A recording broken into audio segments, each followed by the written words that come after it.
Kota Malang sebagai kota yang mendapat predikat kota pelajar, industri, budaya, dan pariwisata. Secara geografis, Kota Malang memberikan rasa aman dan nyaman sebagai tempat berlangsungnya kegiatan belajar mengajar bagi keberadaan berbagai perguruan tinggi yang berkualitas dan sekaligus menjadi tujuan bagi kegiatan sivitas akademika dari seluruh Indonesia. Hal tersebut direfleksikan oleh The Multicultural University, Universitas PGRI Kanjuruhan Malang, sebagai sebuah kampus yang mengedepankan sivitas akademika dalam hubungan multikulturalisme. Kegiatan belajar mengajar yang berbasis pada multi kearifan lokal dari keberadaan berbagai suku dan budaya, sivitas akademika yang belajar di Universitas PGRI Kanjuruhan Malang. Guru merupakan sebuah profesi profesional.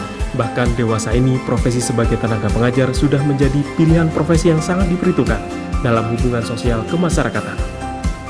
Dalam rangka ini, Unikama siap mendukung dan mencetak lulusan tenaga pendidik yang profesional, guna ikut berperan mencerdaskan generasi bangsa. Memberikan kurikulum berdasarkan KKMI yang telah disesuaikan dengan dunia kerja dan pangsa pasar, yang ditunjang dengan kemampuan IT. Dalam perannya di bidang sastra dan bahasa, Unikama mencetak tenaga kependidikan dan peneliti profesional dalam bidang bahasa Indonesia dan bahasa Inggris.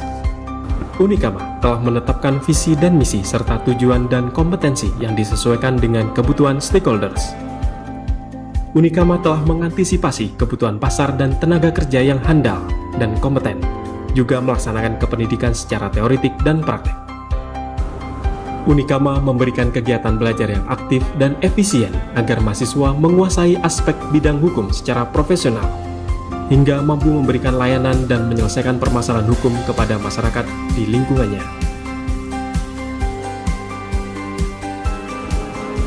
Merespon perkembangan sains dan teknologi yang dewasa ini sangat cepat dan semakin mutakhir, Unikama memberikan pemahaman melalui ilmu dasar dan ilmu terapan untuk mengembangkan teknologi, juga menghasilkan lulusan yang berkompeten dalam bidang sains dan teknologi melalui pembelajaran berbasis komputer dan laboratorium. Dengan mengusung misi menyelenggarakan pendidikan dan pembelajaran di lingkungannya, Unikama siap menghasilkan lulusan yang berkompeten dan juga berjiwa entrepreneur dalam bidang peternakan. Kemudahan juga diberikan oleh Unikama bagi mereka yang hendak melanjutkan pendidikan ke jenjang yang lebih tinggi, didampingi tenaga pengajaran profesional dan sistem pendidikan yang baik. Unikama siap memberikan lulusan S2 yang berkompeten dan berkualitas.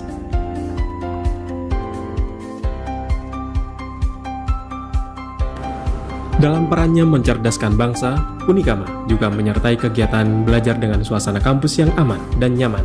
Berbagai fasilitas dan sarana-prasarana disiapkan untuk kegiatan belajar mahasiswa. Semua ditunjukkan untuk kesuksesan mahasiswa dalam perkuliahan.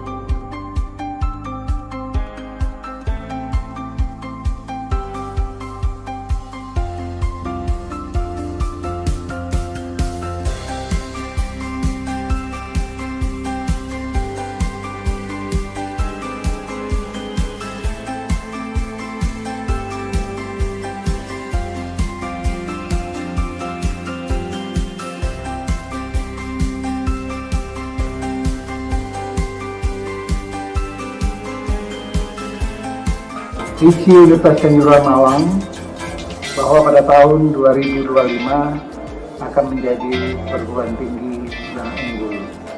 Karena itu dalam rangka untuk mewujudkan visi itu, maka pengembangan kapasitas khususnya dalam bidang SDM ini sedang kami lakukan dengan memberikan kesempatan pada seluruh dosen maupun tenaga pendidikan untuk mengembangkan kapasitas. Universitas PGRI Kanjuruhan Malang sebagai universitas multikultural adalah kampus yang memberikan ruang lingkup bagi keberagaman perbedaan, sebuah kegiatan akademika dalam mencerdaskan masyarakat bagi kehidupan bangsa. Universitas PGRI Kanjuruhan Malang, The Multicultural University, terdepan di tahun 2025.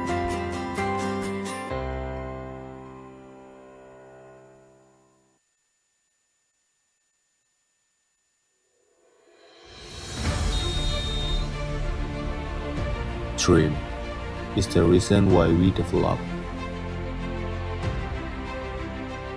Motivation to grow up so fast.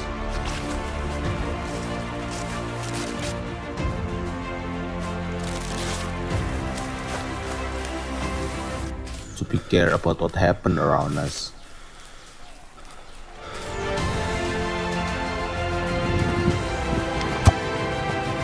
To solve the problem. To be the winner. So in the end, we are together on top.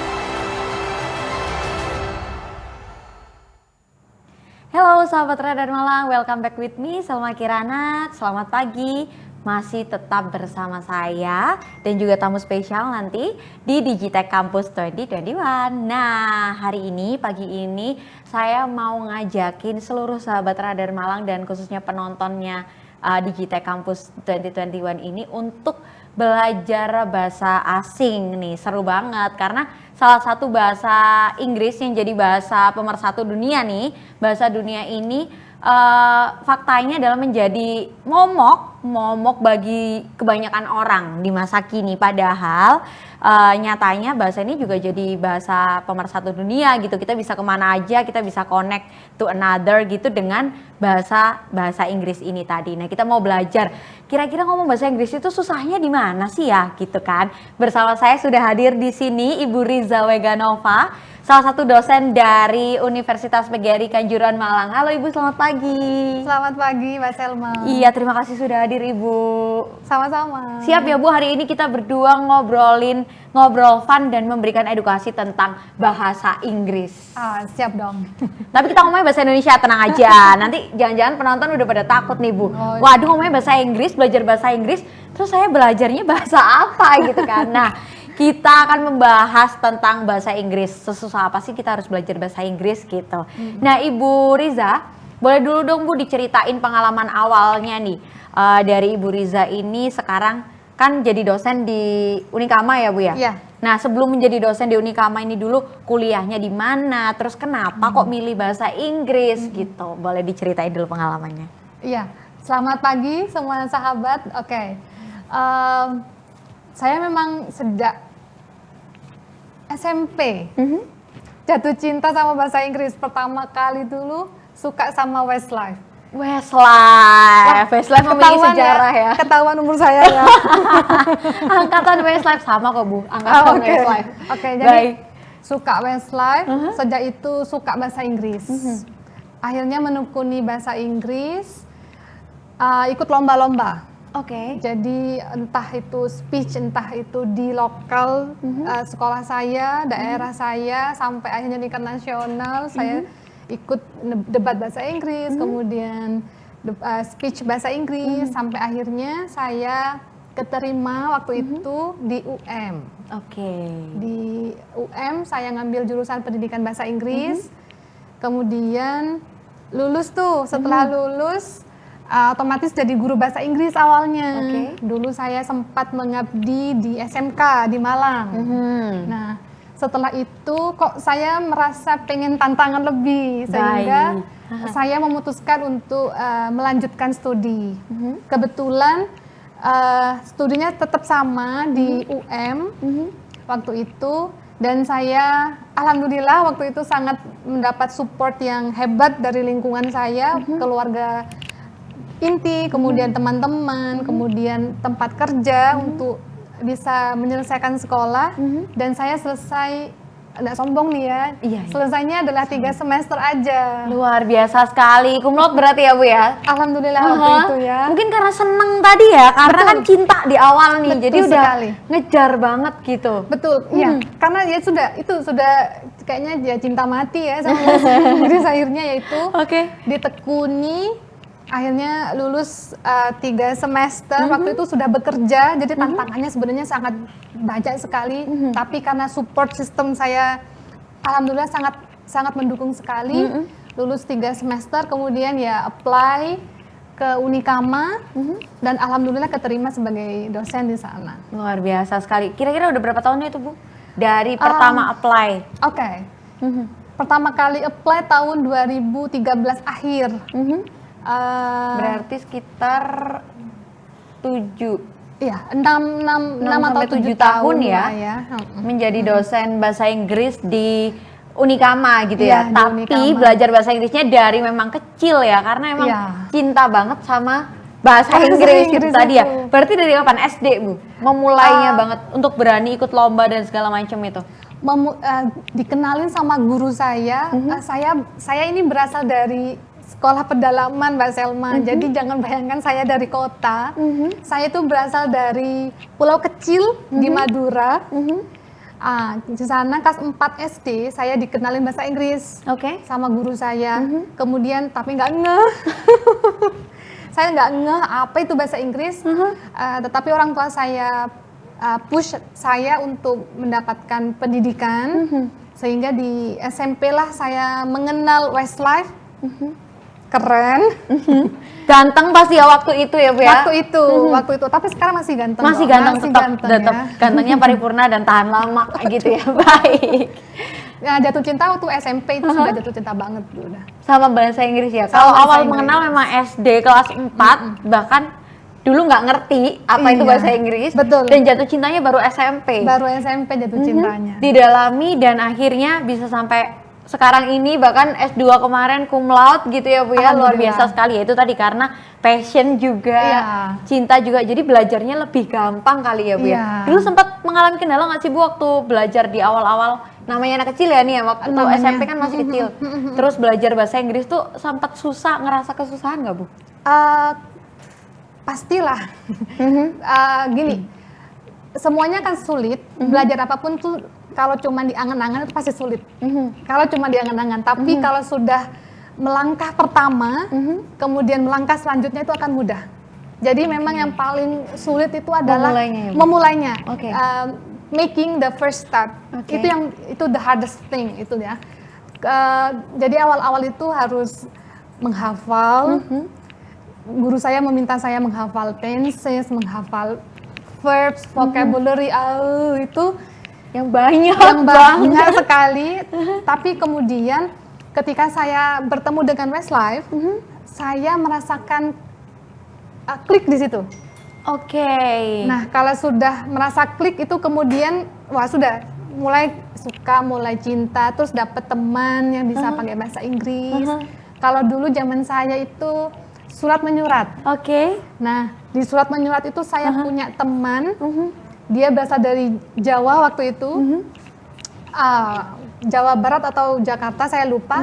Kita surat menyurat pakai bahasa Inggris, padahal masih SMP waktu itu. Nah, semenjak itu saya punya sistem support system yang bagus. Akhirnya terus deh. Everything getting easier. Ya, Gitu ya, Bu everything ya? getting easier. Betul. Baik, nah kesibukannya mungkin Bu boleh diceritain selain mengajar, selain menjadi dosen di Unikama, apalagi nih? Oke. Dulu saya sempat tahun berapa ya? Saya lupa. Mungkin setahun yang lalu atau sebelum pandemi. Sebelum pandemi itu saya ikut membantu teman-teman di komunitas tunarungu Oke. Kota Malang dan juga Kabupaten Malang. Tetapi karena pandemi akhirnya saya sendiri membatasi diri karena sedikit mengalami kesulitan karena saya belum bisa terlalu bisa menggunakan sign language. Oke. Saya belum bisa begitu mengerti menggunakan sign language dan jadi saya masih mempelajari dalam gerak bibirnya. Nah, oke. ketika ada pandemi ini kesulitan itu komunikasi. Jadi komunikasinya hanya lewat WA aja. Jadi itu yang pernah saya tekuni. Nah, saat ini saya hanya menjalani hobi saya.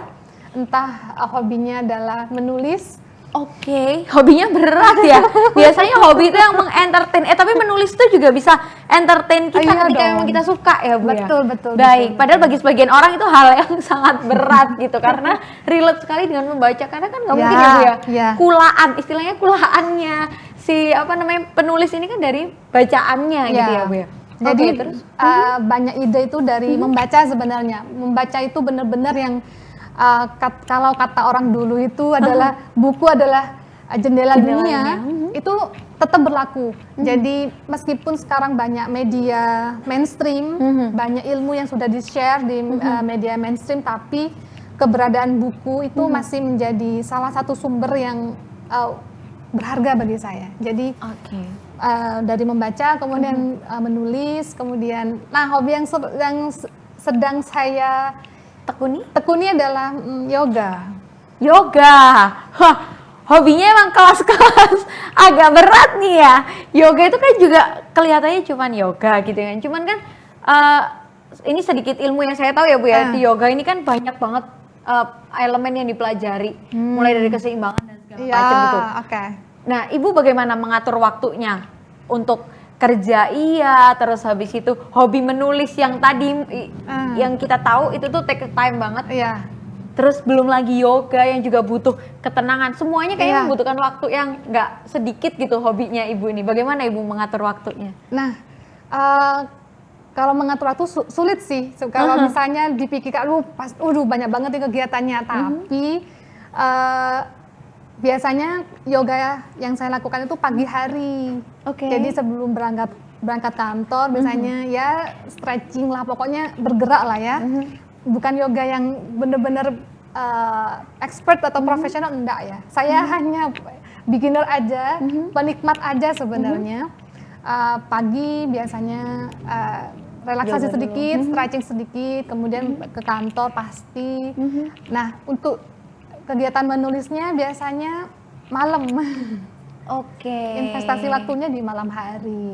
Tapi untuk istirahat nggak keganggu itu Bu? Oh enggak, harus istirahat jam 9 itu wajib. Oke, jadi semuanya on time banget ya Bu ya, jam segini sampai jam segini ngapain, Iya. terus ngajar, Iya. menulis, pokoknya jam 9 TET itu waktunya Untuk tidur, waktunya untuk tidur. Kalau boleh tahu Bu, menulis itu lagi nulis apa nih? Bikin buku atau apa tuh? Oke. Menulisnya sebenarnya dulu saya cintai itu adalah menulis cerita. Oke. Tapi karena lama tidak di dunia storytelling begitu, akhirnya saya fokus untuk menulis dalam hal penelitian. Jadi, wah saya tertarik bikin ini nih, meneliti ini nih. Nah, ini saya tulis.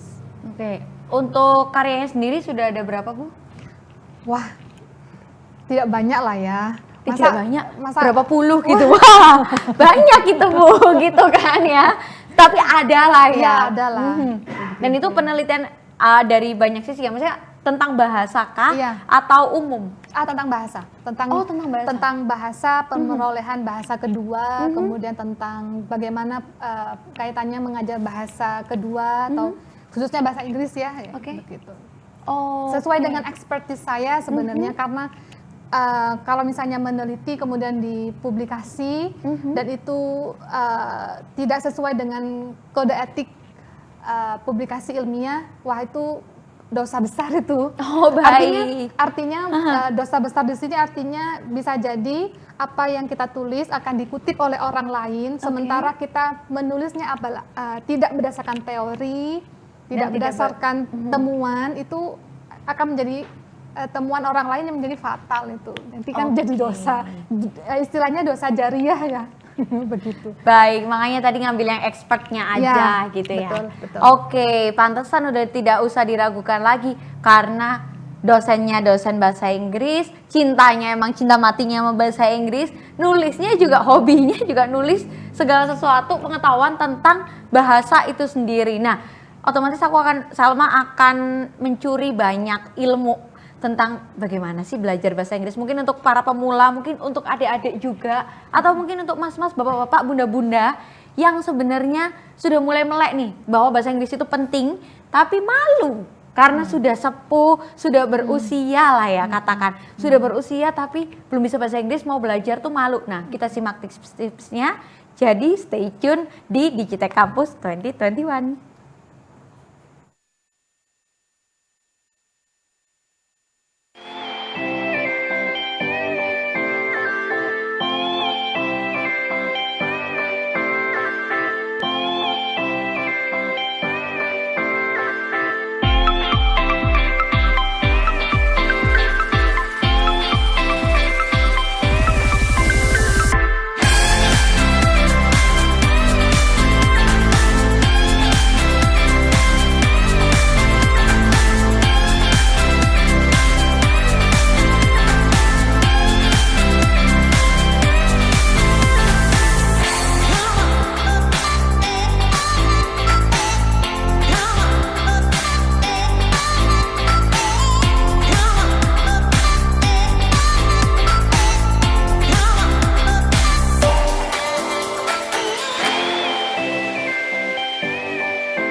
welcome back with me Salma Kirana dan juga Bu Riza. Ibu Riza. Nah, tenang, nggak usah ditagih dulu. Aku udah inget nanti akan memberikan tips dan trik bagaimana ngomong bahasa Inggris yang mudah gitu Bu. Nah, kembali ke tema kita kan ngomong bahasa Inggris itu sulitkah gitu. Sekarang itu kan bahasa Inggris seperti tadi di awal saya di opening tadi Bu ya, ngomong bahwa bahasa Inggris itu merupakan bahasa dunia nih. Sekarang dunia mana sih yang nggak bahasanya bahasa Inggris gitu kan. Kita keliling kemana aja juga bahasa penghubungnya bahasa Inggris gitu ya Bu ya, walaupun di dunia perdagangan mungkin sudah bergeser ya Bu ya, ke Mandarin gitu, cuman kan tetap bahasa Inggris adalah bahasa utama gitu sekarang ya. Nah tapi kan kenyataannya Bu, banyak juga yang ternyata masih belum bisa atau mungkin mengerti sebenarnya tapi nggak bisa ngebalikin gitu loh Bu di bahasa Inggris sendiri. Nah sebenarnya itu gara-gara apa ya Bu ya, mungkinkah gara-gara bulian? Jadi kadang kan kita kalau ngomong bahasa Inggris nih kita alah sok-sokan kayak arah Inggris kayak gitu tuh loh Bu, akhirnya males mau belajar gitu kan. Atau mungkin gara-gara telat belajar. Itu kira-kira menurut Ibu sendiri seperti apa nih? Belajar bahasa Inggris sebagai bahasa kedua atau bahasa asing bagi kita orang-orang Indonesia memang tidak segampang belajar bahasa ibu. Karena bahasa Inggris tidak didapatkan selain di kelas. Jadi misalnya kita jalan-jalan nih ketemu teman misalnya di depan kantin misalnya atau di depan supermarket misalnya.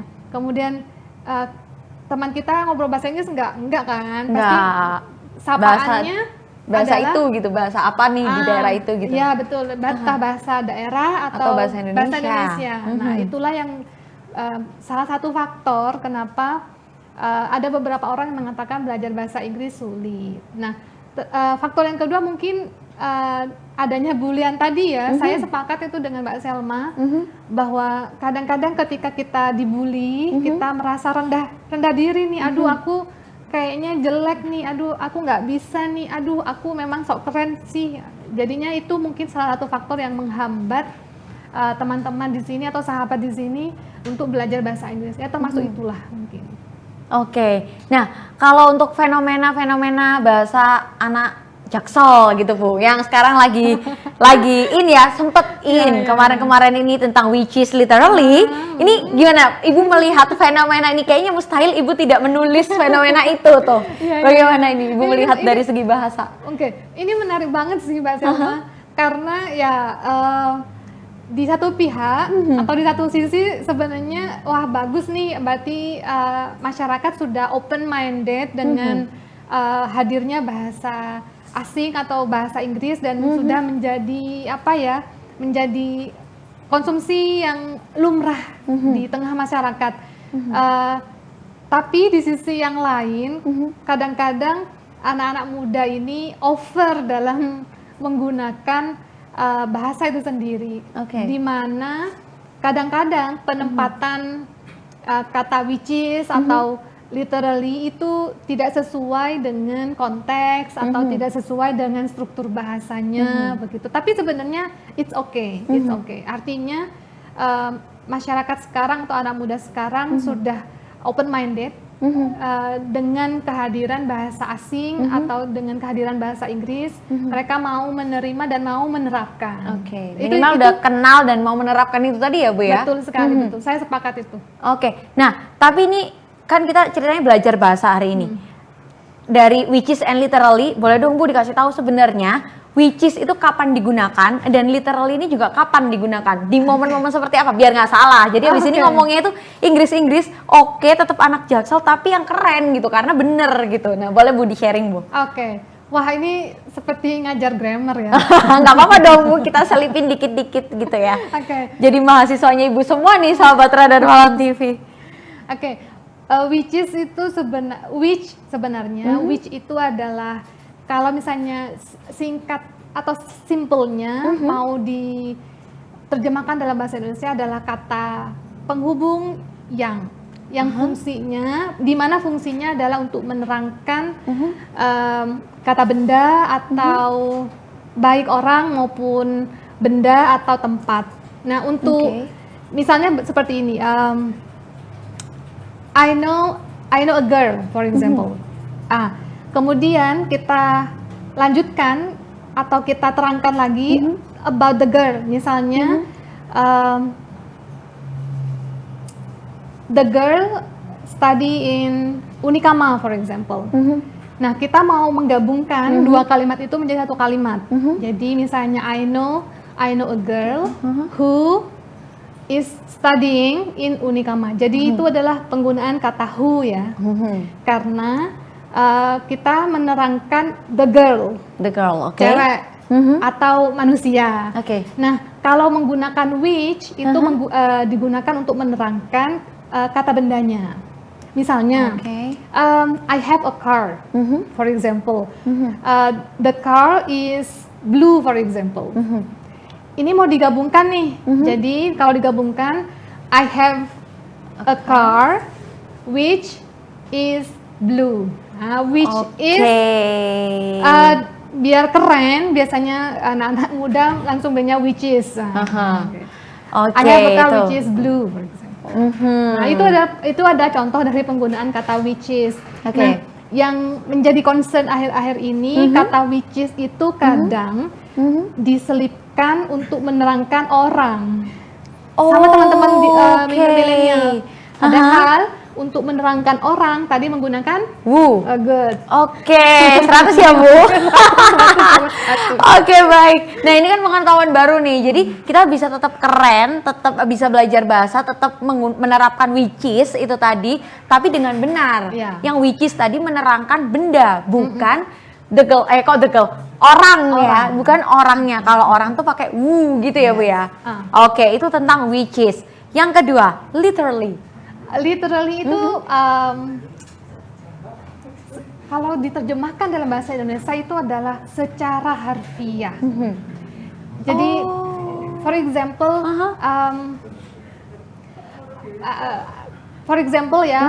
I like you Mbak Selma, literally.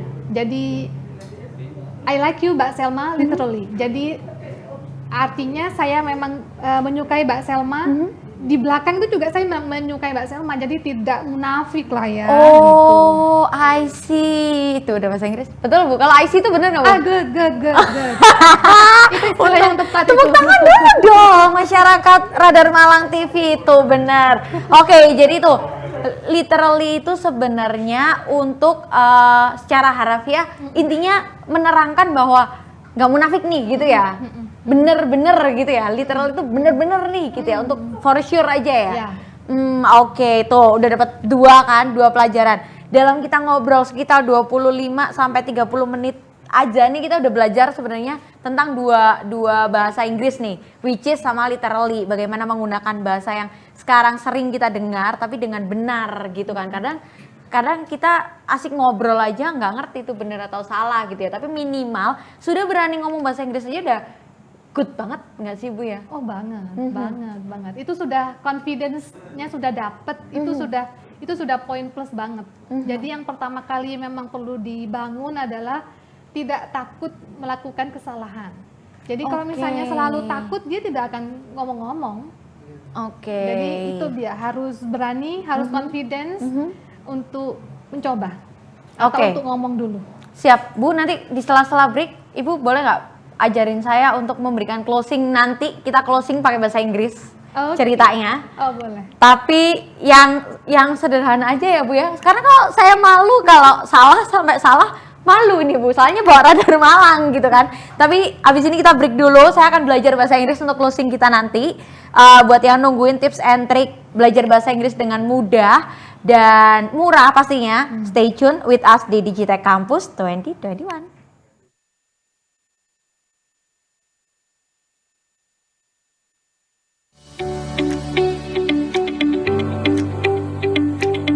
Ocean Garden, resto tematik dengan cita rasa menu spesial.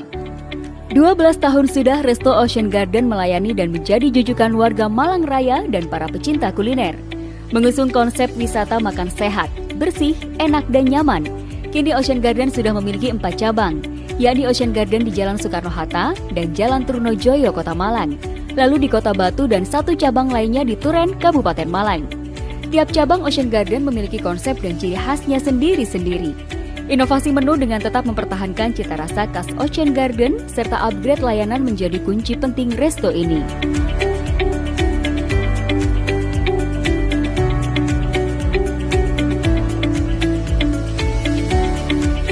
Ocean Garden juga menghadirkan inovasi layanan paket pernikahan dengan standar new normal dengan harga super hemat yang telah di-launching bulan Maret lalu.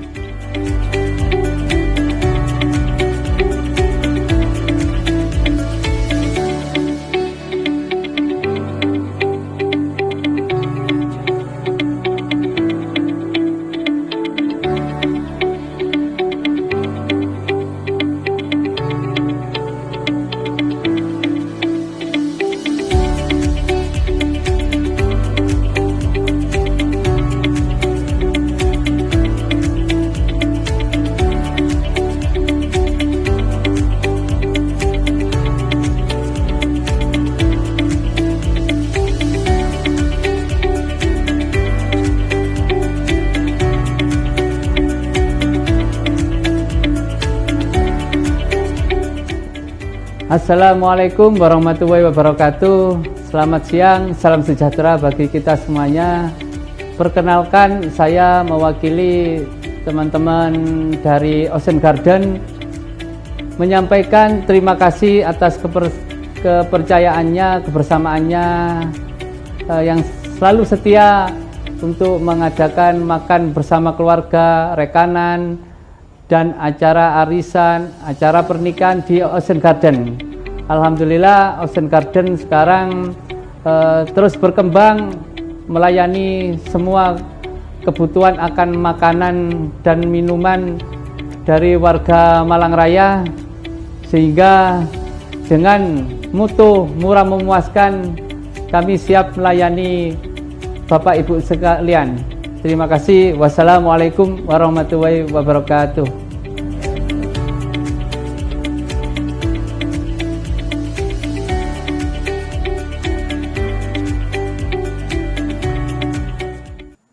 Nggak kerasa 30 menit itu ternyata bentar banget kalau untuk belajar bahasa Inggris ya Bu. Harusnya berapa SKS sih Bu untuk belajar bahasa Inggris ini? Wah, ber-SKS ya. Ibu aja buktinya sampai S2 ya Bu ya. Iya. Dan itu tiap hari masih harus belajar ya Iya. Bu.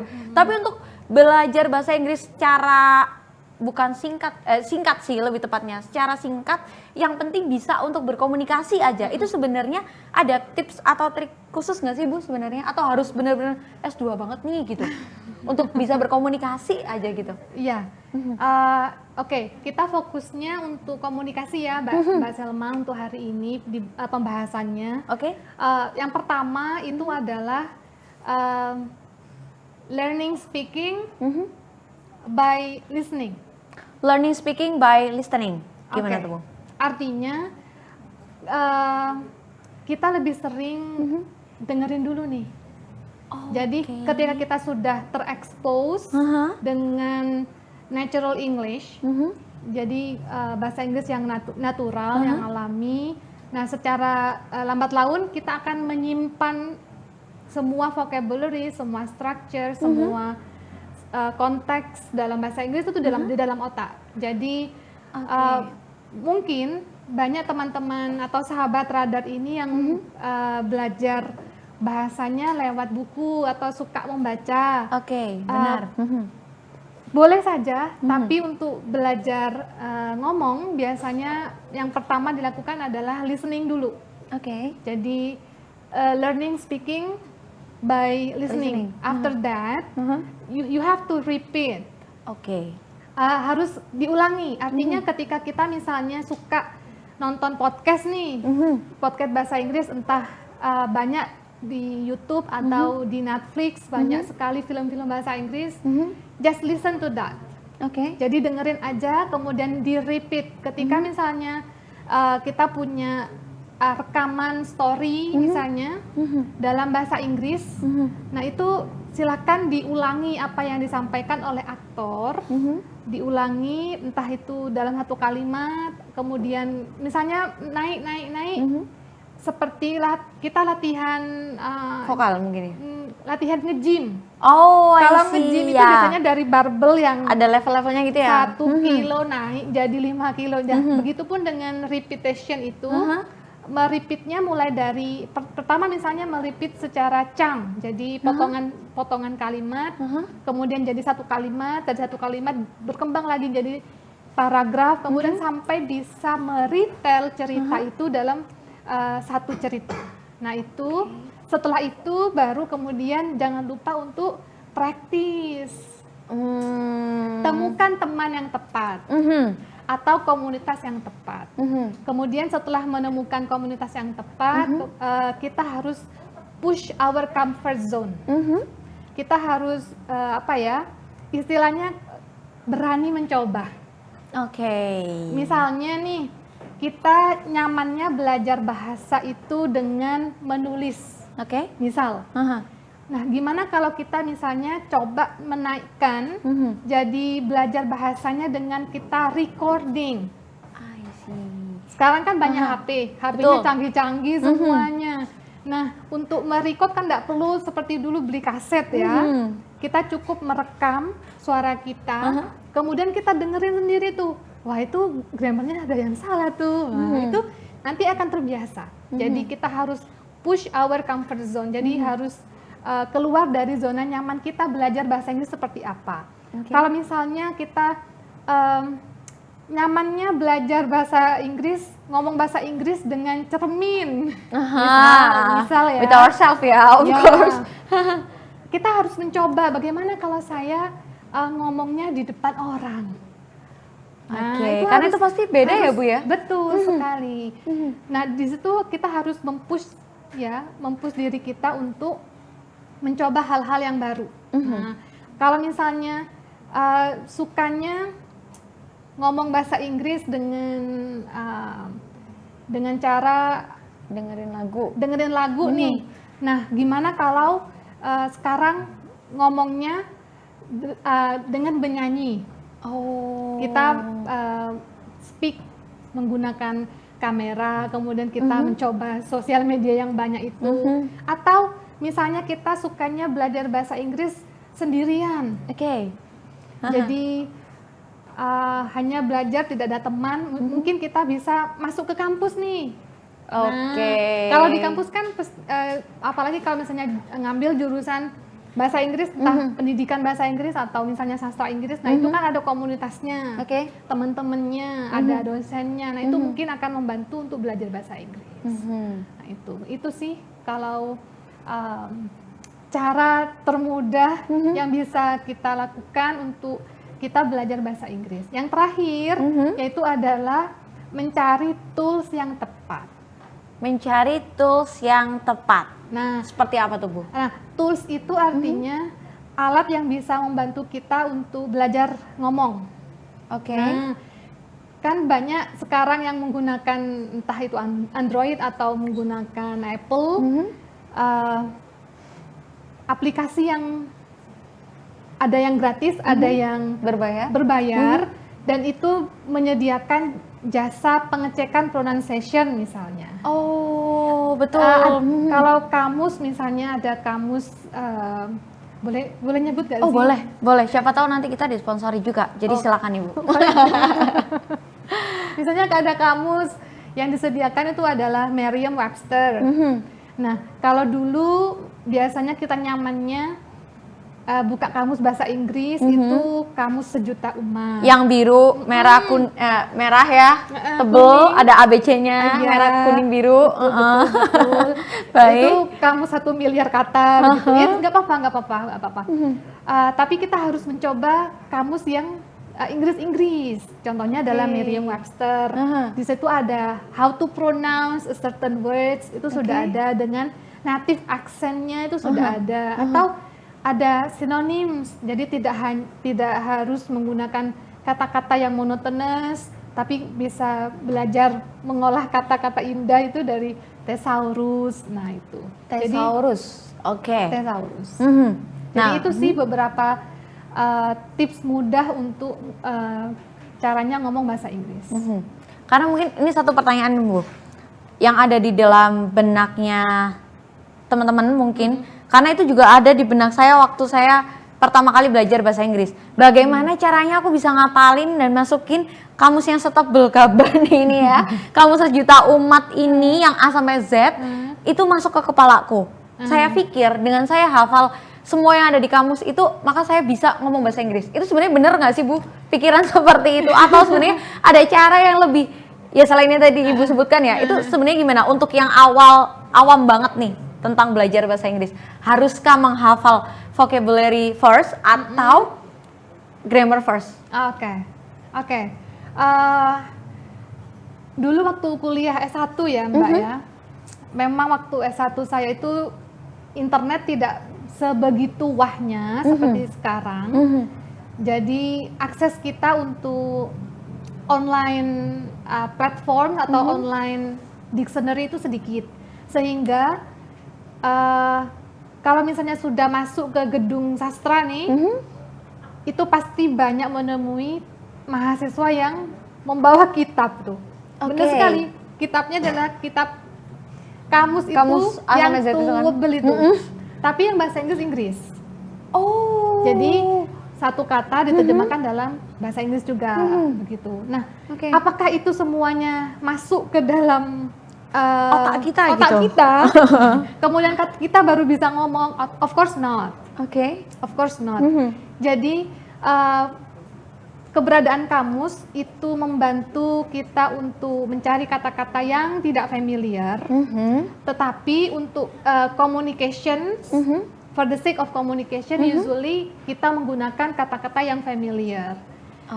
Apakah harus belajar dari menghafal vocabulary ataukah menghafal structure, katanya Mbak Selma ya? Benar.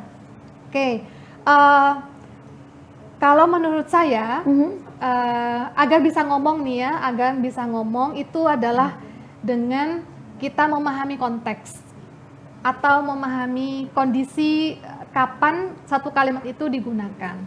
Jadi grammar akan ngikutin ketika kita sudah bisa memahami atau menyampaikan ide. Ide itu dibangun dari vocabulary.